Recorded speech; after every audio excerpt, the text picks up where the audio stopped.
Σε αυτό το βίντεο θα δούμε πώς μπορούμε να κινήσουμε το ρομπότ.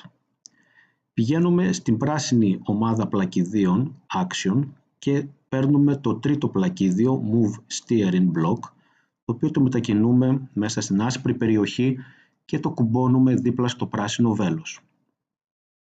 Στο πλακίδιο αυτό έχουμε κάποιες παραμέτρους. Αυτή τη στιγμή είναι ενεργοποιημένη η επιλογή On for Rotations.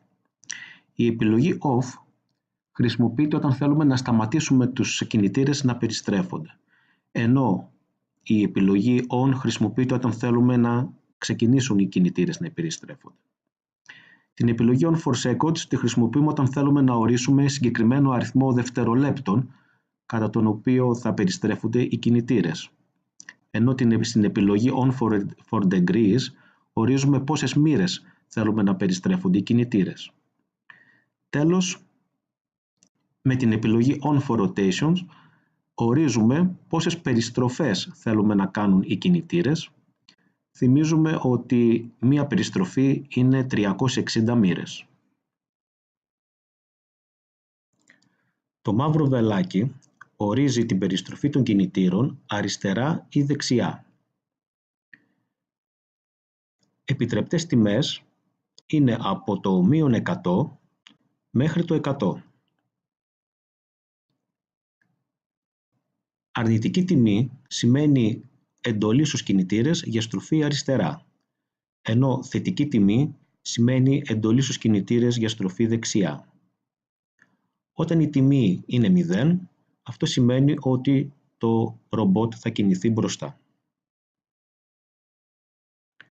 Η παράμετρος Power ορίζει την περιστροφή των κινητήρων μπροστά ή πίσω.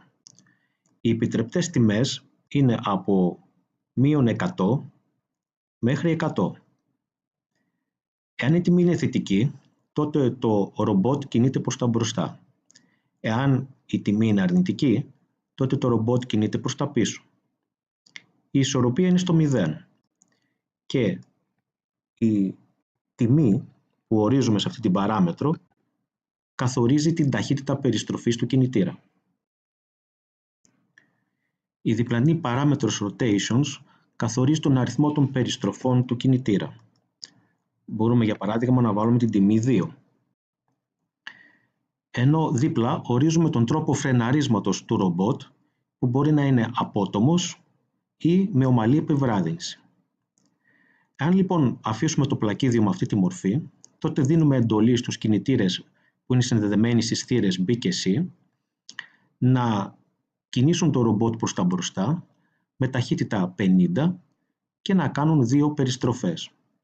Για να δούμε το αποτέλεσμα της εντολής, πατάμε το πράσινο βελάκι.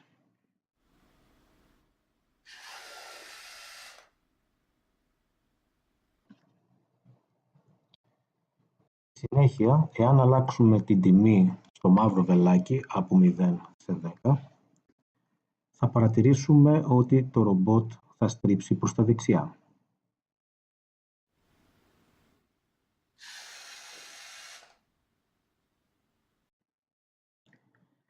Εάν αλλάξουμε την τιμή στο μαύρο βελάκι σε -10, θα παρατηρήσουμε ότι το ρομπότ θα στρίψει προς τα αριστερά.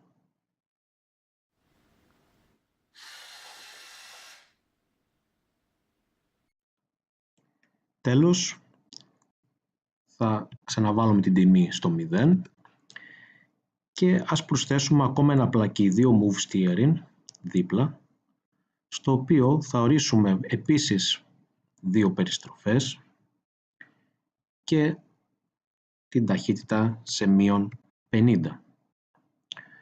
Όταν πατήσω το πράσινο βελάκι, θα παρατηρήσουμε ότι το ρομπότ θα κινηθεί 2 περιστροφές μπροστά και στη συνέχεια 2 περιστροφές πίσω.